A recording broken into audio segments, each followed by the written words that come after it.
Sahabat Nusantara yang dirahmati Allah. Subhanallah, 5 tahun dikuburkan, jenazah pelacur ini masih utuh dan wangi. Seluruh warga kampung tersebut sudah muak dengan tingkah pola Mawar. Iya, Mawar, ya Amelia, si pelacur. Ia hanya dianggap sebagai biang kesialan di kampung. Tidak ada saudara yang bisa membujuk Mawar untuk kembali ke jalan yang benar, karena Mawar tidak pernah mau menggubrisnya. Dilansir eberita.org, sebenarnya Mawar adalah anak baik, hanya karena disakiti pacarnya, yang menjadikan ia nekat terjun dalam lembah hitam. Mawar masih terus bergulat dengan laki-laki manapun, dari orang kantoran sampai kuli bangunan ia layani, mereka bebas, menikmati tubuhnya yang indah, asalkan memiliki uang.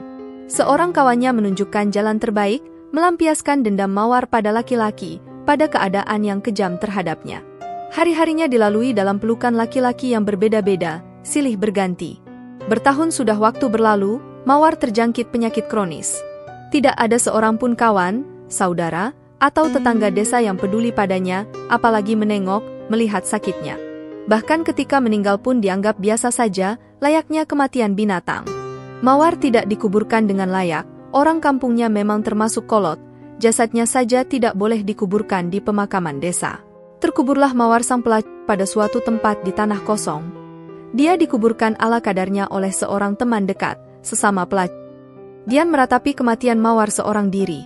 5 tahun sudah waktu berlalu dari saat itu, dari saat penguburan Mawar.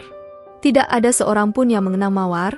Mawar hanyalah satu potret yang harus dirobek dari sejarah kampung, dari riwayat kampung yang teramat kolot, yang masih menganggap kesalahan fatal adalah hukuman seumur hidup bagi sang pelaku, apalagi bagi seorang Mawar yang tidak berdaya apa-apa. 5 bulan yang lalu, kampung tersebut geger. Kampung di mana Mawar terkubur dengan begitu saja, tanpa tata cara, tanpa ritual. Sebuah proyek besar untuk pembuatan jalan tol, kebetulan melewati kampung tersebut, juga melewati kuburan Mawar. Bulldozer yang memiliki kekuatan ratusan ton tidak mampu menembus tanah di mana Mawar dikuburkan.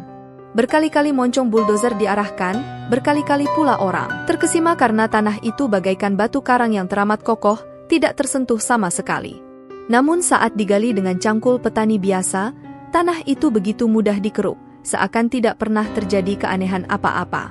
Semua mata terbelalak menyaksikan jasad yang masih membujur, dengan kondisi tubuh yang masih terlihat segar, tidak seperti layaknya mayat yang sudah terkubur 5 tahun lamanya.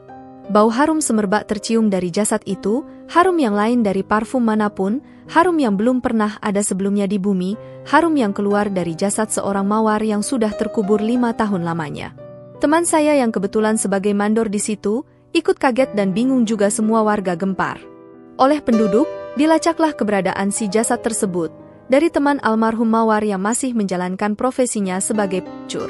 Terungkap bahwa Mawar sudah tobat 1 tahun sebelum meninggal. Mawar tidak menceritakan tobatnya itu kepada siapapun, termasuk kepada saya, ujar Dian, teman dekatnya Mawar, Lia Amelia. Sebenarnya 1 tahun sebelum kematiannya, Mawar sudah bertobat, tapi tobat itu tidak pernah Mawar ungkapkan kepada siapapun, termasuk kepada teman akrabnya. Semua Mawar curahkan pada buku harian, tertulis lengkap.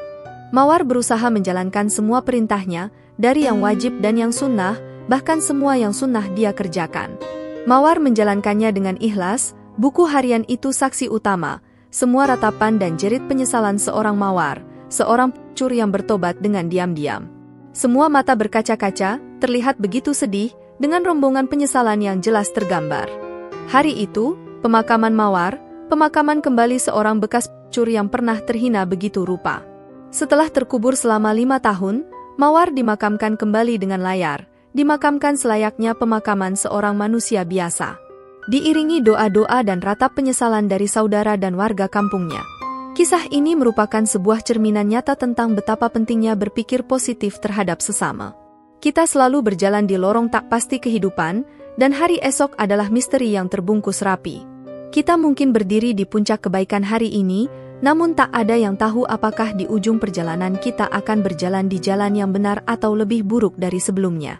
Oleh karena itu, mari selalu menjaga hati kita tetap tulus dan berempati terhadap sesama, karena di akhirnya sikap kita akan menjadi warisan terindah yang kita tinggalkan bagi dunia ini. Saya akhiri, dan sampai berjumpa di kisah menarik lainnya. Bye-bye.